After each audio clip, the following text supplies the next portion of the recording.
தொழிலை இது வந்து இப்போ பகத்சிங், ராஜகுரு, சுகதேவ் இவங்க 1931 இறந்தாங்க. கிட்டத்தட்ட இது வந்து 95வது வருஷம். இப்போ அவங்க இறந்து 95வது வருஷம் கழிச்சும் கூட இவங்களோட பேச வேண்டிய தேவை இந்த நாட்டில் அதிகமாக இருக்குது. இன்னும் 100 வருஷம் கழிச்சும் அவங்களோட நினைவுகள் நம்ம வந்து கண்டிப்பாக போட்டு செய்யப்படுவோம். ஏன்னா அவங்களோட வாழ்வியல் வந்து அந்தளவுக்கு இந்தியாவிலே ஒரு ஆகச்சிறந்த வாழ்க்கைனா அந்த தியாகத்தின் திலகம் சொன்னால் இவங்க 3 பேர்த்து தான் நம்ம சொல்ல முடியும். இப்போ பகத்சிங்கோட குடும்பம் எடுத்துட்டிங்கன்னா அவங்க குடும்பத்தில் எல்லாருமே வந்து நல்ல தேசபக்திக்கு பெயர் போன குடும்பம். பகத்சிங் இருக்க குடும்பத்தில் பார்த்தீங்கன்னா ஏற்கனவே இப்போ பல பேர் வந்து அவங்க உயிர் விட்ட கடத்தில் கடைசியாக பகத்சிங் பார்த்தீங்கன்னா அந்த குடும்பத்திலேருந்து சின்ன வயசில் பார்த்தீங்கன்னா அவருக்கு வந்து தேசபக்தி மீது பயங்கர ஒரு நாட்டம். இந்தியாவுக்கு எப்படியாச்சும் ஒரு விடுதலை அடைஞ்சு தீரணும். அதில் பார்த்தீங்கன்னா அவருக்கு அவரோட திங்கிங் எப்படி இருந்துச்சுன்னா ஒரு சின்ன உதாரணம் பார்த்தீங்கன்னா சின்ன வயசில் வந்து அவங்க அப்பா வந்து விவசாயம் பண்ணிருப்பார். விவசாயம் பண்ணும்போது கேட்பார், அப்பா இது மாதிரி நம்ம கோதுமை போடுறோம், ஒரு கோதுமை பயிர் வச்சா நமக்கு எவ்வளோ கோதுமை வரும், அப்போ நிறைய கோதுமை வரும், அப்போ இதன் மூலமாக நாம் வந்து ஏழைகளுக்கு உணவு கொடுக்க முடியும்.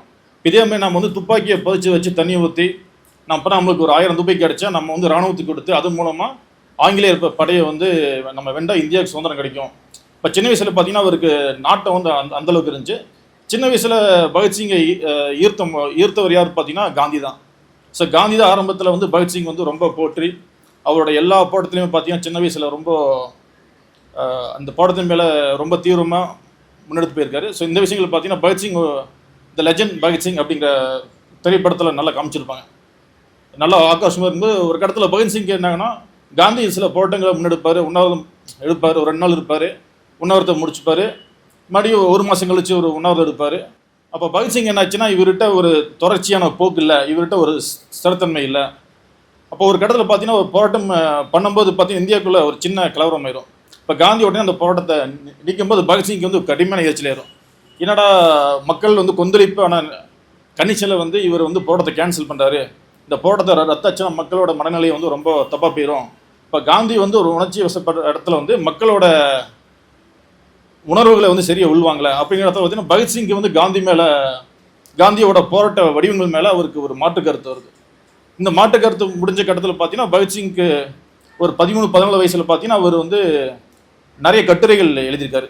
கீர்த்தி போன்ற இதழ்களை பார்த்தீங்கன்னா நிறையா புனைப்பேர் பகத்சிங்கோட பேர் இல்லாமல் சின்ன சின்ன புனைப்பேர் பற்றி ரொம்ப முக்கியமான கட்டுரைகளை எழுதியிருக்காரு. பஞ்சாப் மொழி பற்றி ஒரு கட்டுரை எழுதியிருக்காரு.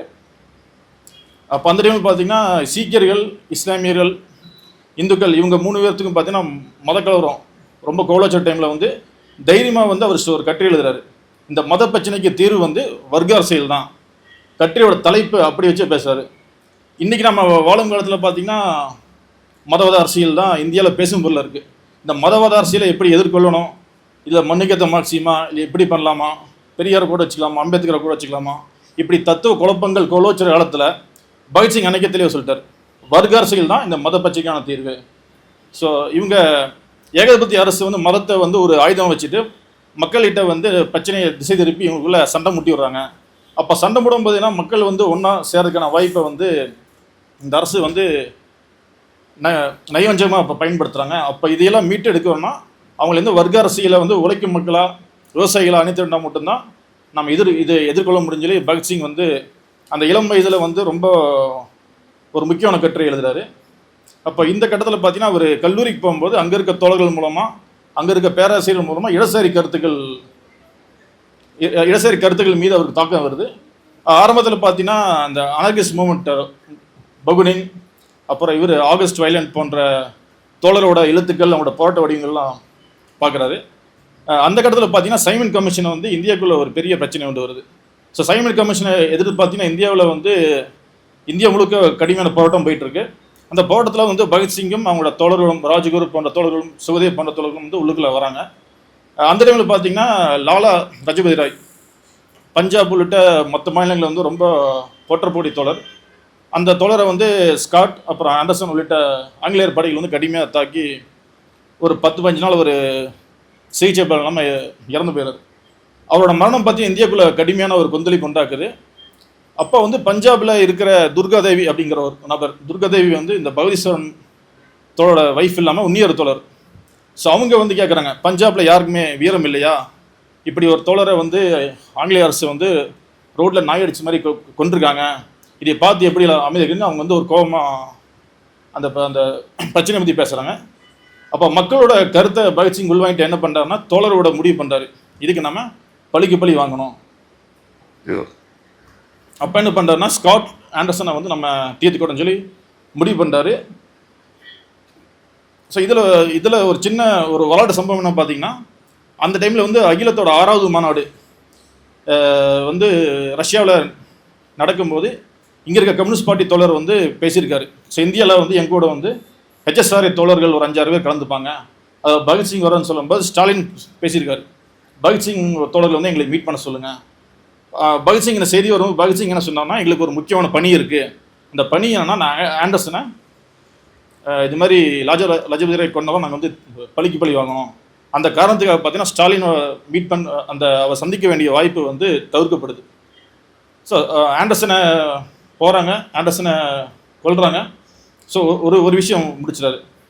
இதுக்கப்புறம் பார்த்தீங்கன்னா பகத்சிங் குழுக்குள்ளே நிறைய டிஸ்கஷன் போகுது. நம்ம இந்த ஊரில் வந்து சின்னதாக ஒரு அமைப்பு ஆரம்பிக்கிறோம், போராட்டம் பண்ணுறோம், நிறைய பேம்ப்ளெட்ஸ் வீசுகிறோம். ஆனால் இந்த விஷயங்கள் வந்து நம்ம இந்த ஒரு சின்ன சின்ன பகுதியை தாண்டி இந்தியா முழுக்க வந்து ஒரு பெரிய சூழலை உண்டாக்கலை. அப்போ இதுக்கு நம்ம என்ன பண்ணணும் அப்படின்னு அவங்களுக்கு நிறைய கருத்து வேறுபாடு வருது. அப்போ இந்திய மக்களை வென்றெடுக்கிற மாதிரி அவங்க அமைப்பை எப்படி கட்டலாம், அப்போ தான் இந்த யங் பஞ்சாபோட இளைஞர் கழகம் உள்ளிட்ட பல குழுக்களை வந்து பகத்சிங் உருவாக்குறாரு. ஸோ அமைப்போட அவசியம் என்னங்கிறது அந்த காலகட்டத்தில் அவர் உள்வாங்கிறாரு. அந்த 18லேருந்து 24 வயசு தான் பகத்சிங் பார்த்தீங்கன்னா தன்னோட பரிணாமத்தோட உச்சம் சொல்லலாம்.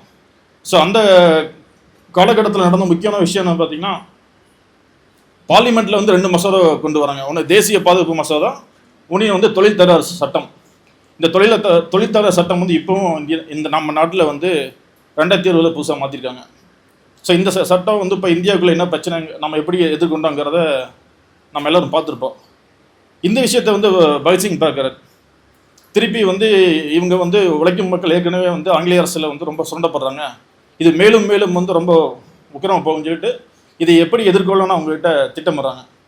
அப்போ அவங்க என்ன பண்ணுறாங்கன்னா, நம்ம வந்து பார்லிமெண்ட்டில் வந்து நம்ம ஒரு குண்டு வீசலாம். ஸோ இந்த குண்டு வீசுகிற ஐடியா வந்து அவங்களுக்கு எங்கேருந்து வருதுன்னா, ஃப்ரெஞ்சு ரெவல்யூஷனரி பர்சன் ஒருத்தருக்கார், ஆகஸ்ட் வைலண்ட். ஸோ அவர் வந்து இதுமாதிரி ஃப்ரெஞ்சில் வந்து அங்கே இருக்க அராஜக அரசு வந்து இவங்ககிட்ட உறக்க பேசினா தான் காது இயக்கம், இவங்க வந்து செவிடுகளாக இருக்காங்கன்னு சொல்லி அங்கே வந்து இது மாதிரி குண்டை போடுறாரு. அதோட வடிவத்தை வந்து பகத்சிங் எடுத்துகிட்டு நம்ம வந்து பார்லிமெண்ட்டில் வந்து நம்ம குண்டு வீசலாம். ஸோ நம்மளோட நோக்கம் வந்து யாரோட உயிரையும் சொல்கிறது நோக்கம் இல்லை, இந்த அரசுக்கிட்ட நம்ம வந்து உறக்க பேசணும், ஆங்கிலேய அரசுக்கு வந்து நம்ம ஒரு எச்சரிக்கை கொடுக்கணும், அங்கே இருக்க இந்திய தலைவர்களுக்கு வந்து நீங்கள் உள்ள செய்கிற வேலையில் வந்து நிறைய போதாமை இருக்குது, கூட வந்து மக்களுக்கு வந்து இது மூலமாக ஒரு விழிப்புணர்வு கொடுக்கணும், ஒரு செய்தி கொடுக்கணும் தான் அவங்க வந்து குண்டு வீசருக்கு பிளான் பண்ணுறாங்க.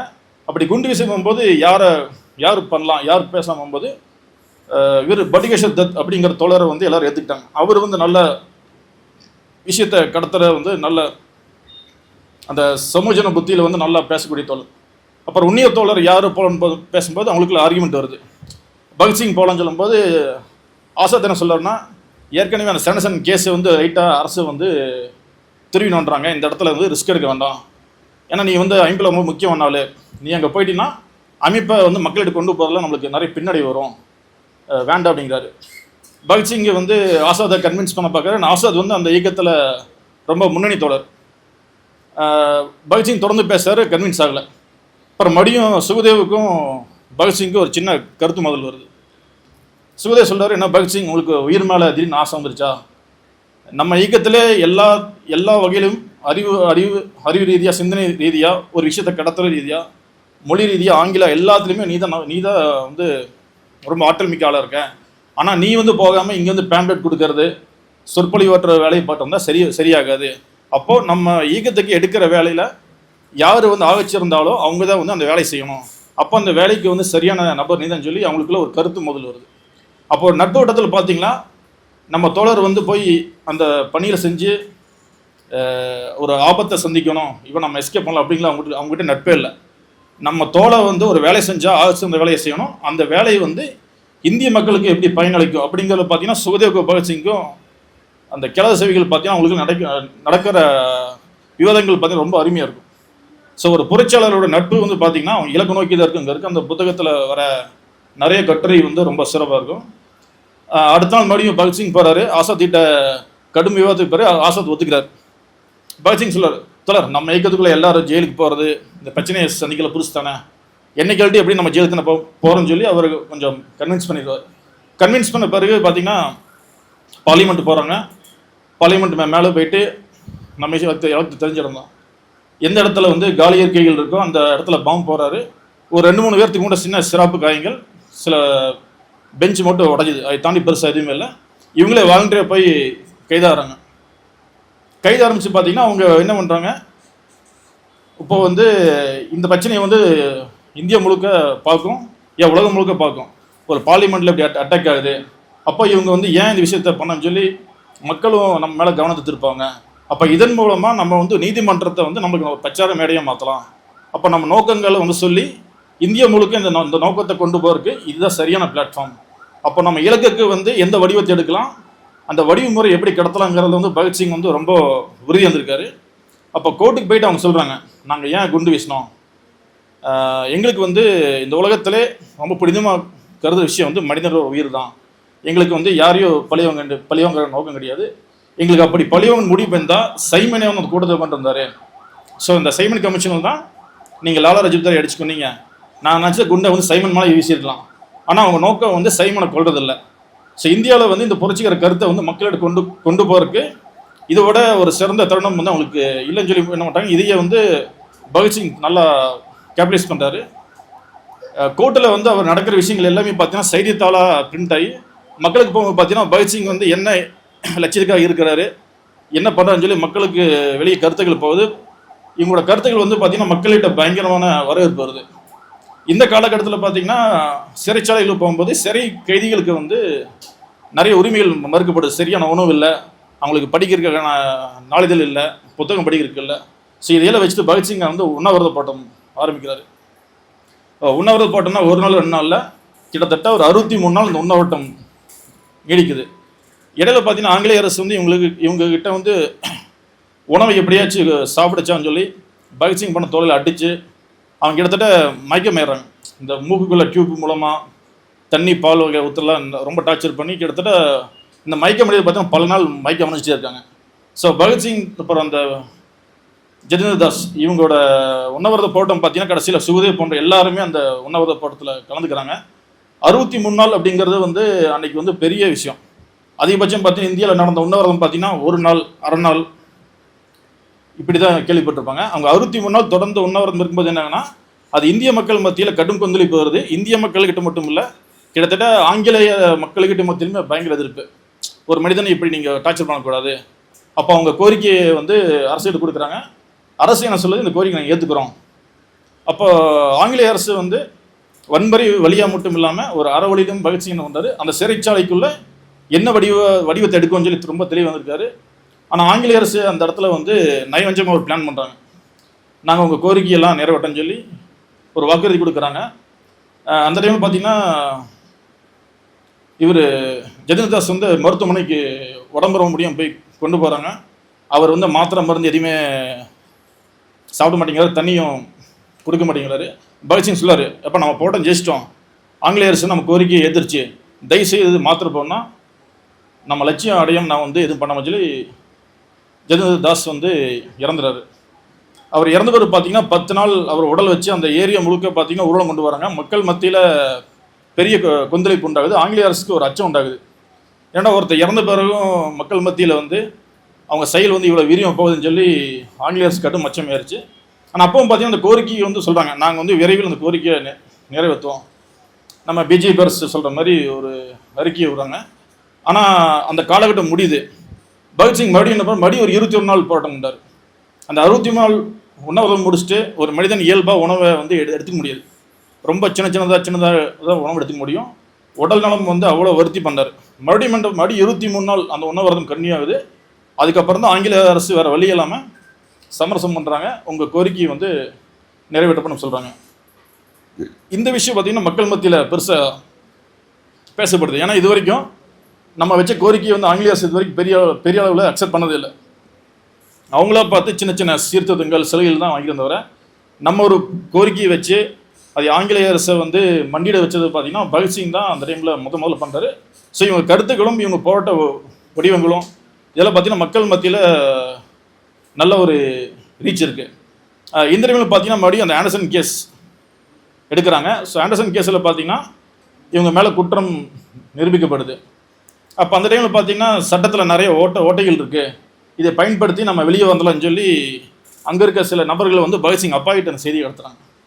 பகத்சிங்கோட அப்பா என்ன பண்ணுறாரு, ஆங்கிலேய அரசுக்கு ஒரு கடிதம் போட்டுறது, இது மாதிரி என் பையன் வந்து குற்றமற்றவன், உங்களால் எவிடன்ஸ் வச்சு ப்ரூவ் பண்ண முடியாது, அவரை விடுதலை பண்ணன்னு சொல்லி அவர் வந்து குற்றமற்றவன்னு சொல்லி நீங்கள் தீர்ப்புன்னு சொல்லி ஒரு மனு கொடுத்தாரு. இந்த செய்தி பகத்சிங் போயிட்டு பகத்சிங் பிடிச்ச அவங்க அப்பா ரொம்ப காட்டமாக போட்டு அடிக்கிறார். நீ பண்ண செயல் வந்து என் முதல் குத்துற மாதிரி இருந்துச்சு, இந்த செயல் வேறு யாராச்சும் பண்ணியிருந்தாங்கன்னா வந்து துரோகமாக எடுத்திருப்பேன், நீ அப்போ போன வாட்டி என்னால் இதுக்கு மேலே பேச முடியல, நீ ரொம்ப உணர்ச்சி வசப்பட்டிருக்க, இந்திய மக்களுக்கு வந்து ஒரு தப்பான ஒரு உதாரணமாக இருக்க, ஆனால் நம்ம குடும்பம் வந்து தேசபக்தி முந்த குடும்பம், நீங்கள் பண்ண செயல் தப்பு, இது வந்து மக்களுக்கிட்ட நீங்கள் மன்னிப்பு கேட்டு நான் கொடுத்த கடிதத்தை வந்து அப்படியே பத்திரிகையில் போடுன்னு சொல்லி பகத்சிங் வந்து உரக்கமாக பேசுகிறாரு. அவர் பொறுத்த வரைக்கும் பார்த்தீங்கன்னா அவங்க அப்பா யார் இருந்தாலும் அவருக்கு வந்து ஒரு பொருட்டே இல்லை, நம்ம என்ன நோக்கத்துக்கு வரோம் அந்த இலக்கு மட்டும்தான் அவருக்கு ரொம்ப ரொம்ப முக்கியமான விஷயமா இருக்குது. அப்போ இந்த காலகட்டத்தில் பார்த்தீங்கன்னா அவர் யோசிக்கிறாரு, சரி நம்ம ஜெயிலுக்கு வந்துட்டோம், போராட்டம் எடுக்கிறோம், மக்கள்கிட்ட நிறையா செய்தி போகுது, இதுக்கப்புறம் அடுத்து என்னவா ஆகும். அப்போ வந்து ஒரு தோழர்கிட்ட வந்து ஒரு கடிதம் கொடுக்குறாரு, இந்திய நாட்டில் வந்து கம்யூனிஸ்ட் கட்சி எவ்வாறு நம்ம கட்டுவது அப்படின்னு ஒரு முக்கியமான ஒரு கட்டுரை எழுதுறாரு. அப்போ சொல்கிறாரு, இப்போ இந்தியாவில் வந்து இப்போ வந்து எல்லாத்துக்கும் வந்து விடுதலை முக்கியம்.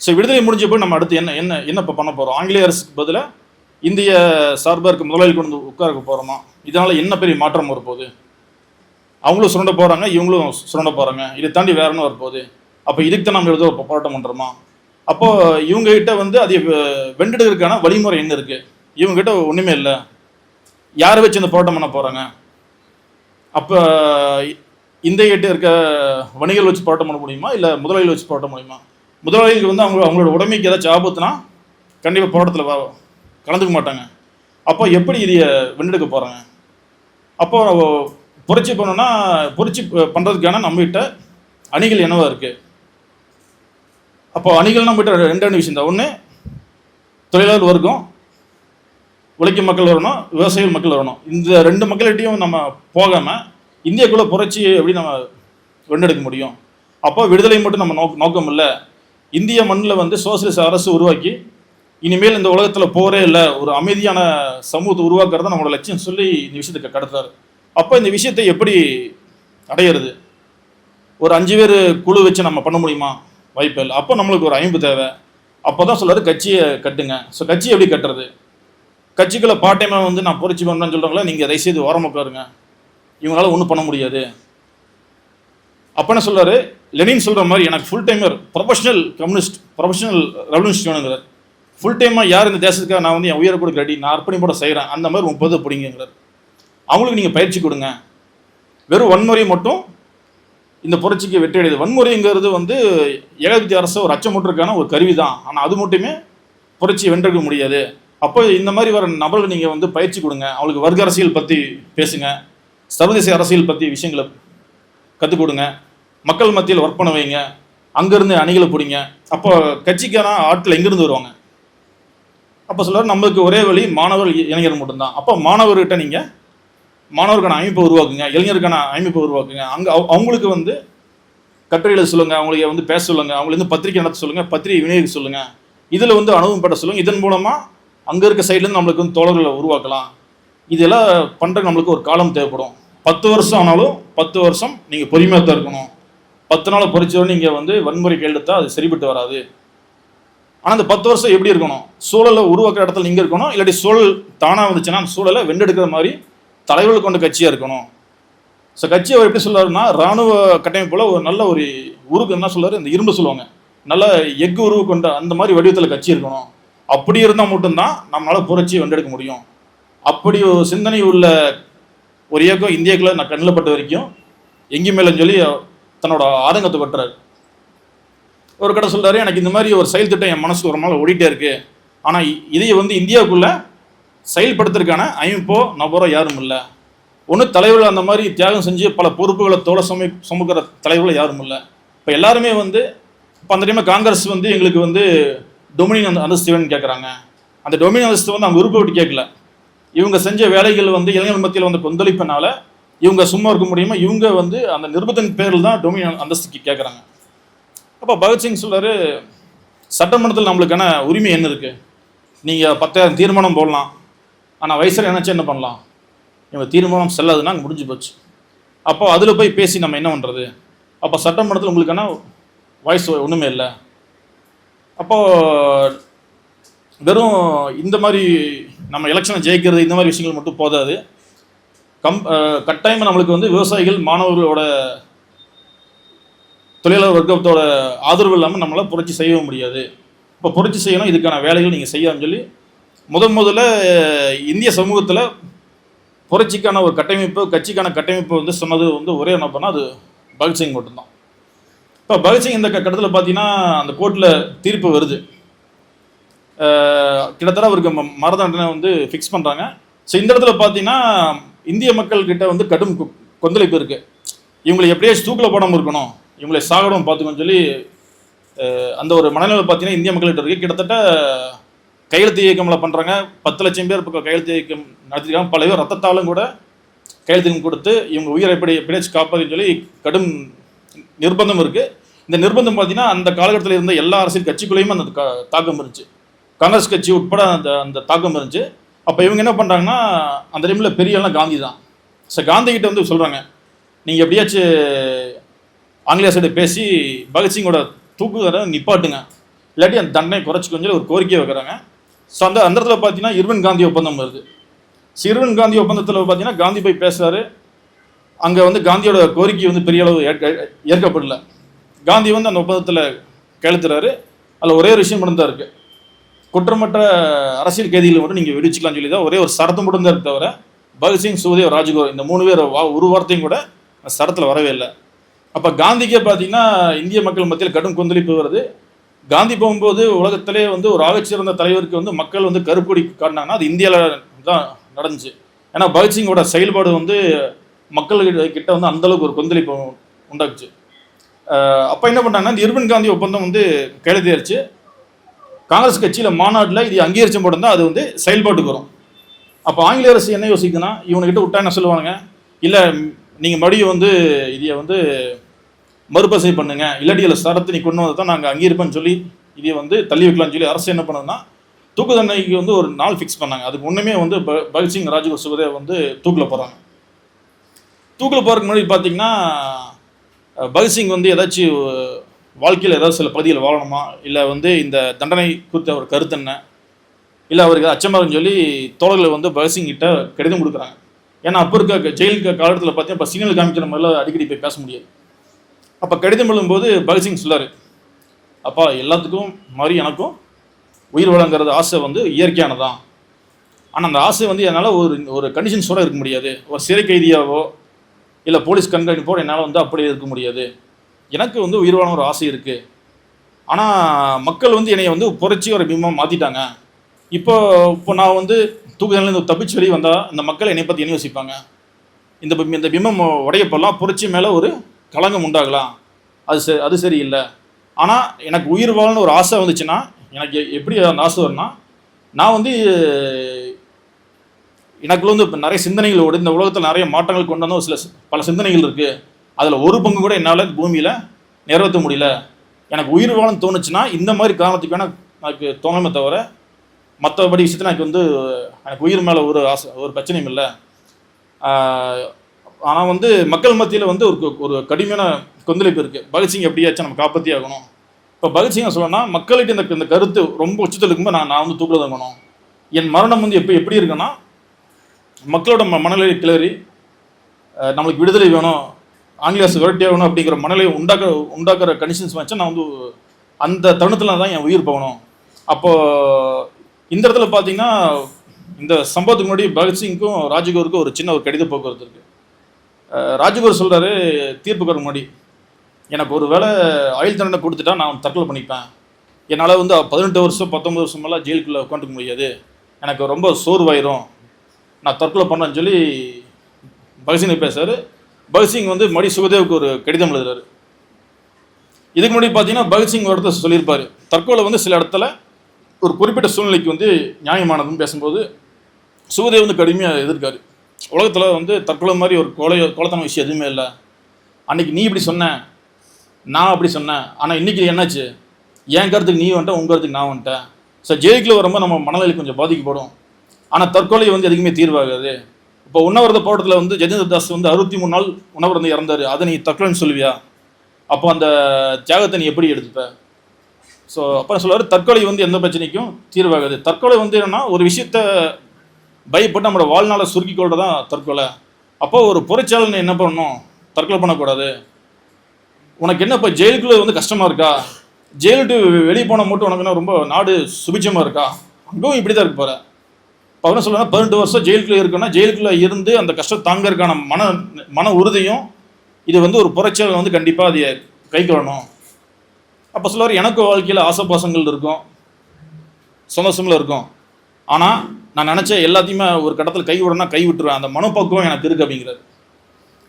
அப்போ சுகதேவ் சொல்லுவார், ஆரம்பத்தில் காதல் பற்றி பேசும்போது நீ காதல் வந்து பெரிய விஷயம் ஒன்றுமே இல்லை, அது சும்மா அது ஒரு விஷயமே இல்லை, நீங்கள் பெருசாக பேசுன்னு சொல்லி நீ பேசுகிற, ஆனால் இன்றைக்கி வந்து காதலை பற்றி நீ பயங்கரமாக பேசுகிற. இப்போ பகத்சிங் சொல்லுவார், காதலுங்கிறது ஒரு உன்னதமான ஒரு உணர்வு நிலை, அவ்வளோதான்.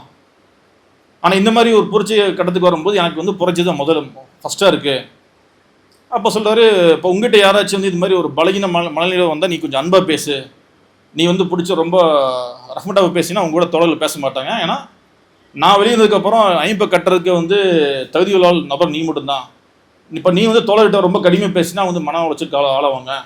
நாளைக்கு இதே சிக்கல் உனக்கு வரும்போது தான் உனக்கு அது புரிய வரும். அதனால் இதெல்லாம் கொஞ்சம் நீங்கள் வந்து ஒரு சுயமசம்னு சொல்லி 2 பேத்துக்கும் பார்த்தீங்கன்னா அந்த கடித போக்குவரத்து வந்து அவ்வளோ நல்லா இருக்குது. அவங்களுக்குள்ள நடக்கிற முரணு பார்த்தீங்கன்னா ரொம்ப வெளிப்படை பேசுகிறாங்க. ஸோ இது முடிஞ்சு பார்த்தீங்கன்னா கிட்டத்தட்ட தூக்கு தண்டனை கிட்ட வந்துருச்சு. அப்போது பகத்சிங் பார்த்தீங்கன்னா தூக்கு தண்டனைக்கு கடைசியாக வரும்போது பார்த்தீங்கன்னா ஜெயிலுக்கு கடைசி நிறைய மார்க்சிய நூல்கள் படிக்கிறாரு. கிட்டத்தட்ட லெனினோட நிறைய படைப்புகள் வந்து அந்த இளம் வயசில் ஆங்கிலத்திலே படிச்சுக்கிறார். இன்றைக்கி மாதிரி நம்மளுக்கு ரேக் அடித்து புத்தகம் கொடுக்குற NCBHோ இல்லை பாரதி புத்தகமோ எந்த புத்தகம் கிடையாது. அவர் கிடைக்கிற வாய்ப்பை வச்சுலாம் முழுக்க வந்து இந்த சமூகத்தில் எப்படியாச்சும் ஒரு புரட்சியை உண்டாக்கணும். அப்புறம் புரட்சிக்கு ஒரு விளக்கம் கொடுக்குறாரு. நீங்கள் இதில் கேட்குறாங்க, நீதிமன்றம் கேட்குறேன், எப்போ சும்மா புரட்சிங்கிறீங்க, புரட்சினா என்ன, கன் எடுத்து சுடுறது, ஒரு ஆளை கொள்றதான் புரட்சியும் கேட்குறாரு. இவர் சொல்கிறாரு, புரட்சிங்கிறது பழி வாங்குறதுக்கான செயல் அல்ல, இந்த வெடிகுண்டு துப்பாக்கி நாங்கள் வந்து அது வந்து நாங்கள் வந்து ஒரு வழிபடுற முறையாக நாங்கள் பார்க்கல. புரட்சிங்கிறது என்னென்னா இந்த சமூகத்தில் நடக்கிற தற்காலத்தில் நடக்கிற சமூகத்தில் நடக்கிற சுரண்டல் முறையை ஒழித்து எந்த ஏற்றத்தாழ்வு இல்லாமல் எல்லாத்துக்கும் எல்லாம் கிடைக்க